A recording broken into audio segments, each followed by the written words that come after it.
नमस्कार, Hindi animation tutorial में 3D max tutorials part 93 का स्वागत। लास्ट चैप्टर में हमने अपने कैरेक्टर की स्किनिंग और रिगिंग प्रोसेस कंप्लीट कर ली है। अब इस चैप्टर में हम कैरेक्टर के एनिमेशन को शुरुआत करेंगे। तो पूरा एनिमेशन होने बाद आपको कैरेक्टर कुछ इस तरह से भागते हुए दिखाई देगा,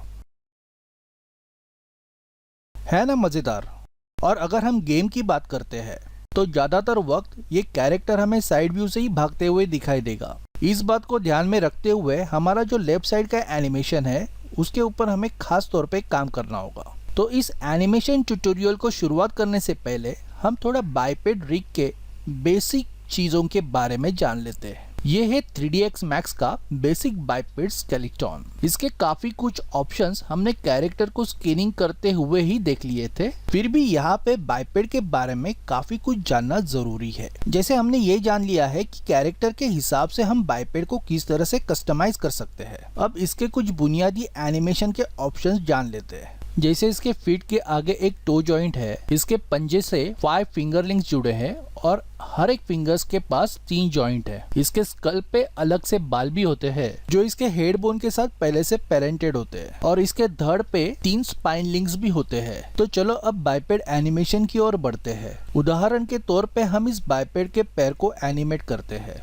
इसका फुट सिलेक्ट करें और इसे मूव करने से आप देख सकते हो कि ये आईके में मूव हो रहा है। इसका मतलब जब मैं फुट को ऊपर उठाता हूँ तो पूरा का पूरा लेग इसे नेचुरली फॉलो करता है, घुटना भी नेचुरली बेंड होता है। अब इसका अपर लेग सिलेक्ट कर मैं इसे रोटेट करता हूँ, तब इसका लेग एफके को फॉलो करता है। मतलब इसका लोअर लेग तो अपर लेग के साथ रोटेट होता है, परंतु इसका फुट ग्राउंड के साथ पैरेलल रहने की कोशिश करता है। ये बाइपेड काफी स्मार्ट है। इसका पंजा मूव करने से ये अपने आप आईके फॉलो करता है। जैसे इसका एल्बो काफी नेचुरल लगता है और अकॉर्डिंगली मूव होता है, और इसका अपर आर्म रोटेट करने से हमें वापस से एफके मोशन मिलती है। जैसे इसका फोर आर्म और पाम अपर आर्म के चाइल्ड होने के कारण उसी के साथ ऑर्गेनिकली मूव होते हैं। बाइपेड को एनिमेट करने के लिए जिस पार्ट को एनिमेट करना है उसे सिलेक्ट कर आप मोशन टैब में जाए और यहाँ से की इन्फो को ढूंढ निकाले।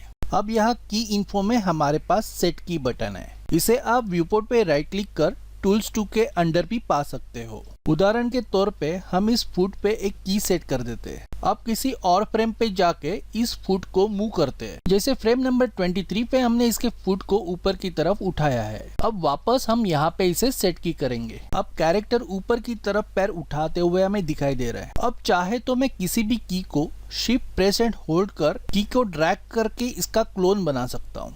बाइपेड के मोशन को हम टीसीबी से भी कंट्रोल कर सकते हैं। इसे कहते हैं टेंशन कंटिन्यूटी बायस। इसका मतलब ये होता है कि हर एक वो फ्रेम जो यहाँ पे रेड प्लस में दिखाई दे रहा है वो अपने आजू बाजू के संबंधित फ्रेम्स को प्रभावित कर सकता है, और इससे एक नेचुरल स्मूथ मोशन क्रिएट होती है। जैसे फ्रेम नंबर 23 में इसका पैर हवा में है तो यहाँ पे इसकी इजी टू वैल्यू बढ़ा देते हैं, इसके साथ इस फ्रॉम की वैल्यू भी बढ़ा देते हैं। ऐसे करते ही पैर हल्के से उठेगा और स्लोली हवा में सेटल होते हुए स्मूथली नीचे आएगा। टेंशन इफेक्ट की वैल्यू डाउन करने से रेड की के आजू बाजू के कीज की टेंशन रिलीज होते हुए हमें दिखाई देगी, और टीसीबी में कीज के आजू बाजू का ग्राफ फ्लैट दिखाई देगा। इससे कैरेक्टर अपना पैर स्मूथली ऊपर उठाएगा और बड़े आराम से नीचे ले आएगा। कंटिन्यूटी इफेक्ट की वैल्यू कम करने से हमें टीसीबी में एक नुकीला ग्राफ दिखाई देता है, तो यहाँ पे हमारी मोशन लीनियर हो सकती है। इसका मतलब कैरेक्टर पैर तो स्मूथली ऊपर उठाएगा लेकिन उसे जल्दी नीचे ले आएगा। यही कंटिन्यूटी वैल्यू बढ़ाने से हमें यहाँ पे स्मूथ मोशन मिल सकती है।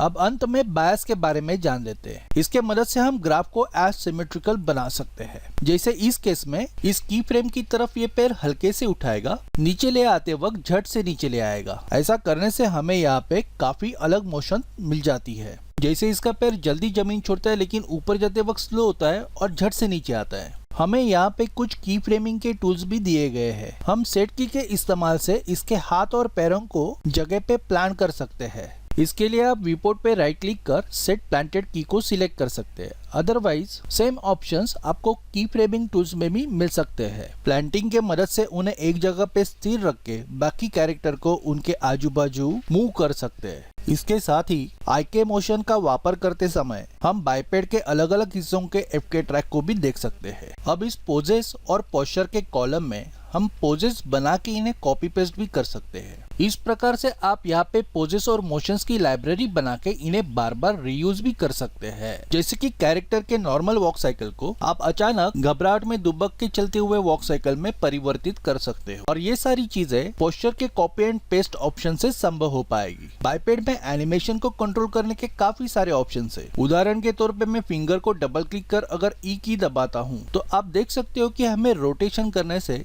कितनी अच्छी नेचुरल मूवमेंट मिल रही है। बाइपेड का सबसे महत्वपूर्ण फायदा ये है कि इसे इंपोर्ट करते ही हम तुरंत ही एनिमेशन को शुरुआत कर सकते हैं, क्योंकि ये पहले से ही अच्छी तरीके से इनबिल्ट रिग रहता है। बस आपको थोड़ा टेंशन कॉन्टिन्यूएंट बायस पे हाथ जमाना होगा। ठीक है दोस्तों, अब हम अपने एलियन कैरेक्टर की फाइल ओपन कर उसका एक अच्छा सा रन साइकिल बनाएंगे। इनके बारे में हम नेक्स्ट लेक्चर में विस्तार से जान लेंगे, लेकिन इसके लिए आपको मेरा चैनल सब्सक्राइब करना होगा।